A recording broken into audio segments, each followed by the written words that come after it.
Hello，大家好，今天为大家分享一款美味的巧克力布朗尼蛋糕。浓郁的巧克力配上香脆可口的核桃，简直是完美的碰撞。巧克力控的你一定要来试试哦。首先把黑巧克力和黄油放到一个干净碗，再隔热水融化成液体状态，降温到40度左右备用。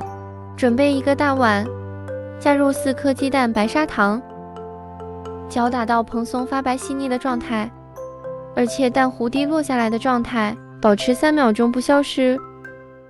再将低粉泡打粉和可可粉过筛加进来，用橡皮刮刀以翻拌的手法进行翻拌，搅拌均匀之后，再加入之前融化好的黄油和巧克力，继续用翻拌的手法翻拌均匀，最后再将核桃加进来搅拌均匀。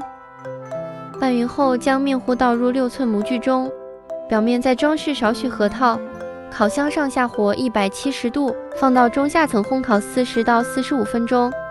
烤熟放凉后，再用锯刀辅助进行脱模，这样我们好吃美味的布朗尼蛋糕就完成了。